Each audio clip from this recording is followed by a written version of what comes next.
हाय, good morning, सत श्री अकाल, आदाब, नमस्कार, वणक्कम एंड जय हिंद। कैसे हो मेरे दोस्तों, कैसे हो मेरे भाइयों।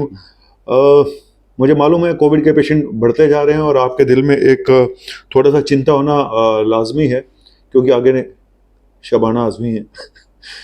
चलिए काम की बात बताता हूँ, फिर लोग एलिगेशन लगाएंगे फालतू की बकवास करता है ये डॉक्टर। देखो,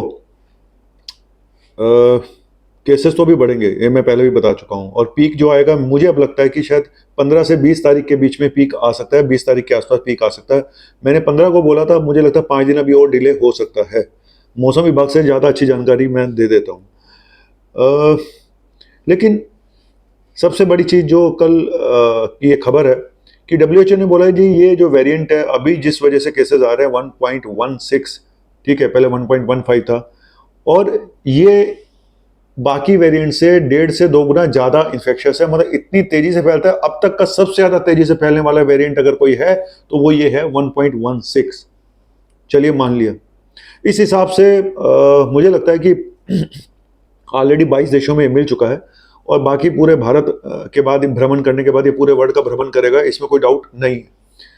लेकिन उससे अच्छी बात क्या है, ये तो बुरी बात थी। और कल जो आज जो केसेस बताए जा रहे हैं, दिल्ली में 1500 से ऊपर हैं, मुंबई में 1500 से ऊपर हैं, और केरला में तो 3,500-4,000 पे हैं, 4,000 हैं, और भारत में जो आज के केसेस आएंगे मुझे लगता है कि वो 10,000 का आंकड़ा तो क्रॉस कर ही चुके हैं, तो और 15,000 तक भी जा सकते हैं।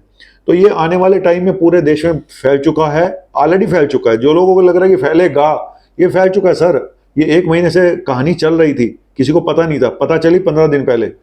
तो उसी हिसाब से मैं बोल रहा हूँ कि 15-20 तारीख के आसपास इसका पीक आ चुका होगा। जो पॉजिटिविटी रेट है दिल्ली का 27% के आसपास है, वो ये बता रहा है कि हर तीसरे इंसान को ये हो चुका है। ऑलमोस्ट तीसरे या चौथे इंसान को कह लो, ये हो चुका है। घर घर में जो बुखार फैला हुआ है, बुखार, गला खराब है, ये सब क्या है? यही है भाई, यही है। ये सब मिथ्या है। परमात्मा को किसी ने देखा नहीं, कोविड को किसी ने देखा नहीं, अब ऐसा ही बोलते हैं। वो हर जगह विद्यमान है, तो कोविड भी हर जगह विद्यमान है। तो आप भी बुद्धिमान हैं, बस देखते रहिए और अपना ख्याल करिए। लेकिन सबसे अच्छी बात क्या है? सबसे अच्छी बात है इस वेरिएंट की, सबसे ज़्यादा इन्फेक्शियस है, लेकिन मुझे लगता है, ये मेरी अपनी ओपिनियन है, कि ये सबसे ज़्यादा माइल्ड है। जितने भी अभी तक ओमिक्रॉन के वेरिएंट आए हैं, सबसे ज़्यादा माइल्ड है, सबसे कम अभी तक। अगर इतना इन्फेक्शियस है, फिर भी लोग हॉस्पिटल में बहुत कम एडमिट हो रहे हैं, आईसीयू में बहुत कम है, ऑक्सीजन सपोर्ट पे बहुत कम है। कल का अगर बताऊं तो कल शायद करीब 12 पेशेंट वेंटिलेटर पे हैं, और 1500 पेशेंट, 1500 के आसपास दिल्ली में केसेस हैं। और रही बात तो ये कि क्या ये सब जो चीज़ें मैंने कल भी बताया था, कि क्या कोविड पॉजिटिव होने से ऑक्सीजन की कमी हो रही है, या ऑक्सीजन की कमी वालों में पेशेंट में कोविड हो रहा है। बस सारा जो जड़ है ना, वो 1-2 लाइनों में है, कि क्या कोविड की कमी से, कोविड की वजह से कोविड ऑक्सीजन की कमी हो रही है। अगर ऐसा हो रहा होता तो यंग पेशेंट क्यों नजर नहीं आ रहे हैं ऑक्सीजन की कमी से, है ना।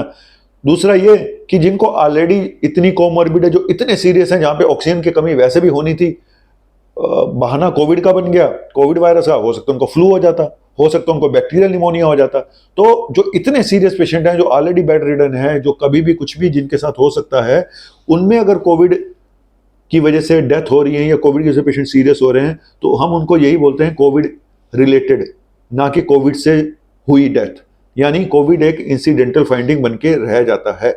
तो बहुत इंपॉर्टेंट है, अगर ये आंकड़े पता चल जाए कि इनमें से कोई यंग पेशेंट है या नहीं है, कोई ऐसा पेशेंट है जिसको कोमॉर्बिड कंडीशन है, नहीं है, फिर भी वो सीरियस है, तो ये जरूरी होगा। और यही देखने वाली बात है, सिर्फ यही देखने वाली बात है कि बिना कोमॉर्बिड बीमारियों के, बिना कोमॉर्बिड कंडीशन के, क्या ये आपको सिक कर रहा है, क्या पेशेंट को सिक कर रहा है, क्या पेशेंट की ऑक्सीजन कम हो रही है। मेरी नॉलेज में अभी तक एक सिंगल पेशेंट ऐसा नहीं आया है। तो नहीं आया तो नहीं है, मैं क्या कहाँ से लेके आऊँ, कहाँ से पकड़ के लाऊं। अब लोग बोलते हैं आप डरा, अब तो आप बड़े वो हो गए, चौड़े हो गए। मैं कल भी बोला था, मैं कहाँ से पकड़ लाऊंगा जब नहीं हो रहे हैं। तो चलिए, छोटा सा टॉपिक था, अपना ध्यान रखिएगा। और मेडिसिन टेस्ट की ज़्यादा जरूरत पड़ नहीं रही है। मतलब कि अगर आपको, मैं पहले बोल रहा हूँ, कोमॉर्बिड बीमारियां घर में हैं, तो अपने टेस्ट कराइएगा।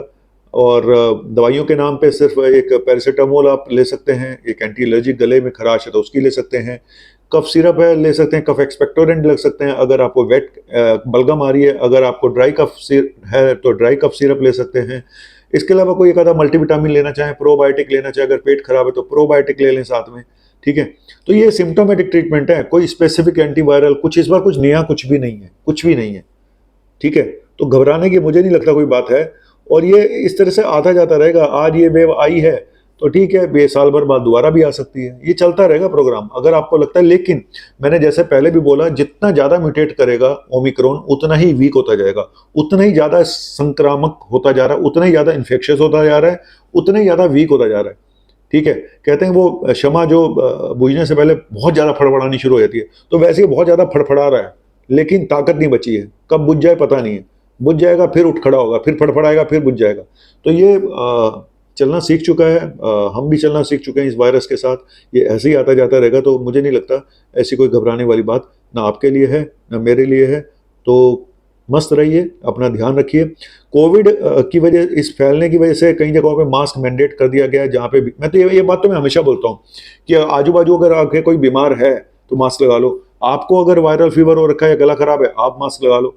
बस इतना कर लोगे, इतना ही बहुत है, क्योंकि वायरस तो आता जाता रहेगा। कौन सा नेता मास्क लगा रहा है, जरा मुझे बताओ।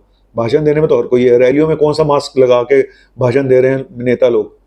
तो जी ऐसे पब्लिक प्लेसेस पे मास्क लगाना जरूरी है, अनिवार्य है, दिखाओ मुझे। पहले अतीक अहमद को मास्क लगवाओ फिर माने। वो भी तो जेल में है, पब्लिक प्लेस में। सर आप भी कहाँ से कहाँ पहुंच जाते हो, माफिया के चक्कर में आप मारे जाओगे किसी दिन। अतीक जी मुझे माफ कर देना, मेरा ऐसा कोई वो नहीं था, मेरी आपके साथ बहुत सहानुभूति है। क्यों है सहानुभूति? मुझे नहीं पता, आप समझ गए होंगे मेरी कितनी सहानुभूति है सबके साथ। चलिए थैंक यू। मेरे साथ किसी की सहानुभूति नहीं है। गाने मत गाओ, ये मत करो, वो मत करो, बस हमें काम की बात बताओ, चलते रहो। मुझे पता अपनी औकात का भाई, मैं जा रहा हूँ। आप सब लोग मानो, आप लोगों के पास टाइम नहीं है मेरी बकवास सुनने का, मैं जाता हूँ। जाइए टीवी ऑन करिए, जाइए देखिए अतीक अहमद, असद और गुलाम के शूटर्स को। जाइए वहाँ जाइए, सारा दिन बैठे देख रहे हैं। मिलना क्या है, बाबा जी का ठुल्ला, कुछ ना मिलना किसी को। बाय, थैंक यू, शुक्रिया।